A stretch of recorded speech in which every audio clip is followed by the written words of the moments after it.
Puzzle really becomes powerful when you start collaborating with your teammates. To do that, let's add them to the organization. Keep in mind, only organizational owners or admins can invite new users to your organization. To add new users, go to the organization view where you see all the workspaces laid out. In the sidebar, you'll see a person tab. Click on it and click on the button that says Invite Team Members. From there, it'll open up a modal and you'll enter one or many users' emails into the first field here. Let's go ahead and invite myself, and let's invite John from the puzzle team.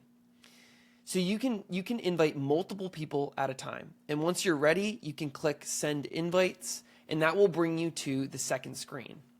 In the second screen, you'll be prompted to choose which workspaces within your organization these users should have access to. If you're an agency and you just want them to have access to one workspace, you're going to have to remove all the other workspaces that are added by default by just clicking the X next to each one of the workspaces.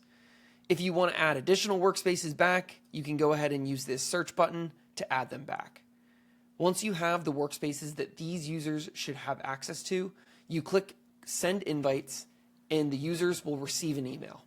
Now that you users are invited, let's go see what that email actually looks like in their inbox.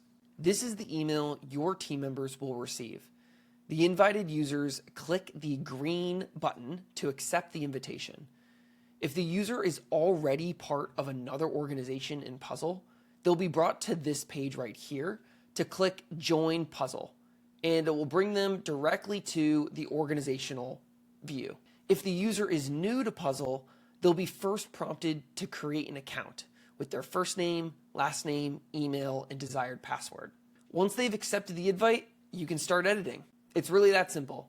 Now, let's walk through how to edit your users' permissions after you've invited them to the organization. To edit a user's permissions, you go back to the Team tab in the organizational sidebar, right here. Click on the Edit button when you hover over the specific user that you want to edit.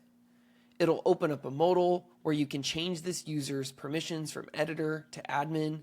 You can remove access to specific workspaces, or you can add additional workspaces to their accessibility.